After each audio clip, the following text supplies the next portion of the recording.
इतिहास की एक बहुत ही दिलचस्प पहेली है, वो शानदार सिंधु घाटी सभ्यता, उसका अंत कैसे हुआ और ये जो आर्य कहे जाने वाले लोग थे वो कौन थे, कहाँ से आए। हाँ बिल्कुल, और हमारे पास जो स्रोत हैं आज, पुरातत्व है, आनुवंशिकी यानी जेनेटिक्स है, भाषा विज्ञान है, ये सब हमें कुछ सुराग देते हैं। तो आज कोशिश करते हैं इन्हीं सुरागों को जोड़ने की, समझने की कि आखिर कहानी क्या थी। क्या ये कोई बड़ा टकराव था या फिर संस्कृतियों का मेलजोल और एक धीमा बदलाव।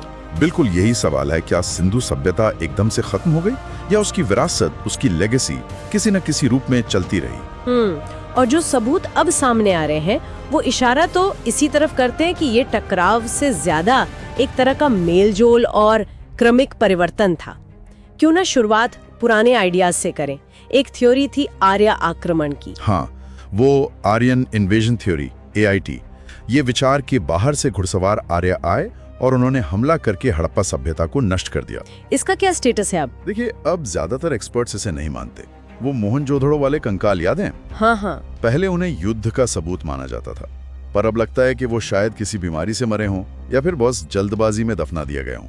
कोई बड़े पैमाने पर युद्ध, आगजनी, शहरों के विनाश के पुरातात्विक सबूत नहीं मिले हैं। अच्छा, तो आक्रमण वाली बात तो अब ज्यादातर खारिज हो चुकी है। तो फिर आज मुख्य धारा में क्या माना जाता है? आज जो मॉडल ज्यादा प्रचलित है वो है आर्य प्रवासन सिद्धांत या AMT। इसके हिसाब से लगभग 2000 से 1500 ईसा पूर्व के आसपास मध्य एशिया के स्टेपी इलाकों से लोग आए। पर ये कोई हमला नहीं था? नहीं, ये कोई बड़ा हमला नहीं था। छोटे छोटे समूहों में धीरे धीरे लोग उत्तर पश्चिम भारत में आए। वो अपने साथ अपनी भाषा लाए, जो शायद शुरुआती संस्कृत रही हो, और कुछ खास जेनेटिक निशान भी। जेनेटिक निशान जैसे? हाँ, खासकर पुरुषों में मिलने वाला Y क्रोमोसोम R1A Z93। ये निशान मध्य एशियाई स्टेपी आबादी से जुड़ा हुआ मिलता है। लेकिन एक और नजरिया भी तो है आउट ऑफ इंडिया वाला, कि आर्य यहीं के थे। राखीगढ़ी के DNA ने इसमें कुछ भूमिका निभाई थी। बिल्कुल, राखीगढ़ी का प्राचीन DNA बहुत अहम खोज थी। उसने साफ दिखाया कि सिंधु घाटी के लोग दो मुख्य प्राचीन आबादियों का मिश्रण थे। एक तो प्राचीन ईरानी किसान और दूसरे प्राचीन दक्षिण एशियाई शिकारी संग्राहक, जिन्हें ASI कहते हैं। और उनमें स्टेपी वाला अंश? बिल्कुल नहीं था, 0।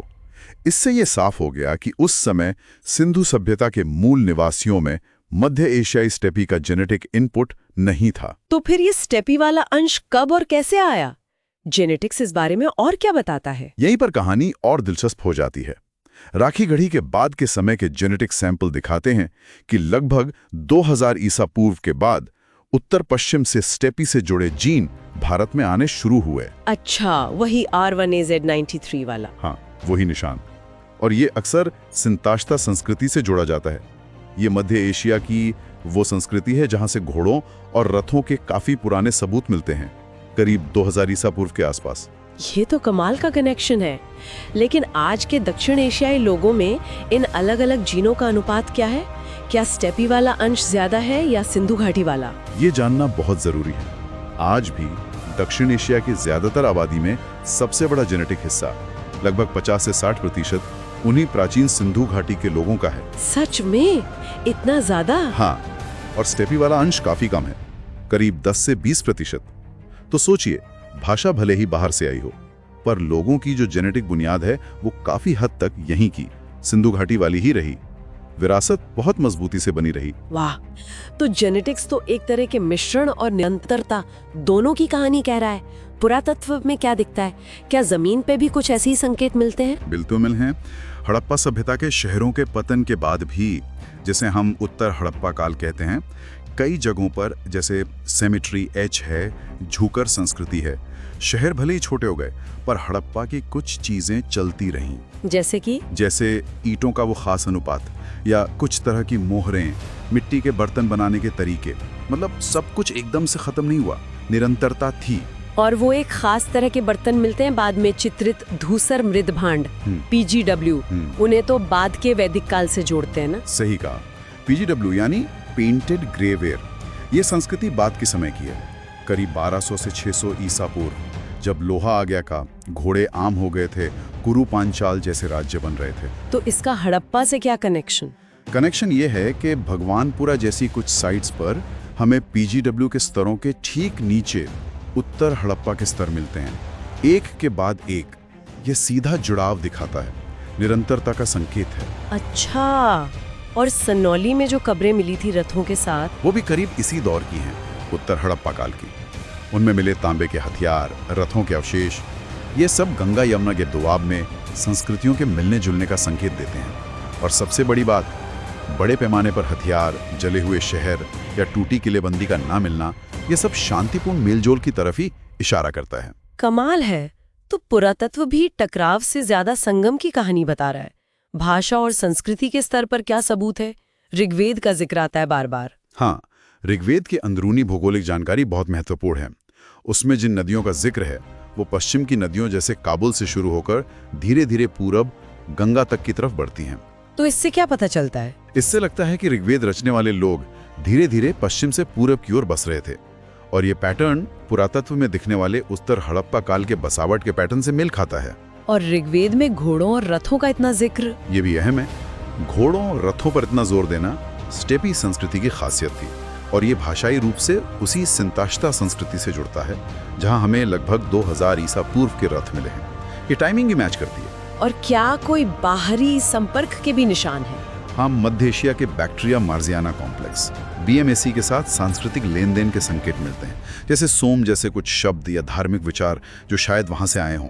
ये सब बाहरी संपर्क और विचारों के मिश्रण का प्रमाण है। तो अगर हम इन सब धागों को एक साथ जोड़ें, जेनेटिक्स, पुरातत्व, भाषा, तो क्या तस्वीर बनती है आखिर? तस्वीर ये बनती है कि सिंधु सभ्यता का जो शहरी पतन हुआ, उसके पीछे शायद जलवायु परिवर्तन और व्यापार में गिरावट जैसे कारण ज्यादा अहम थे।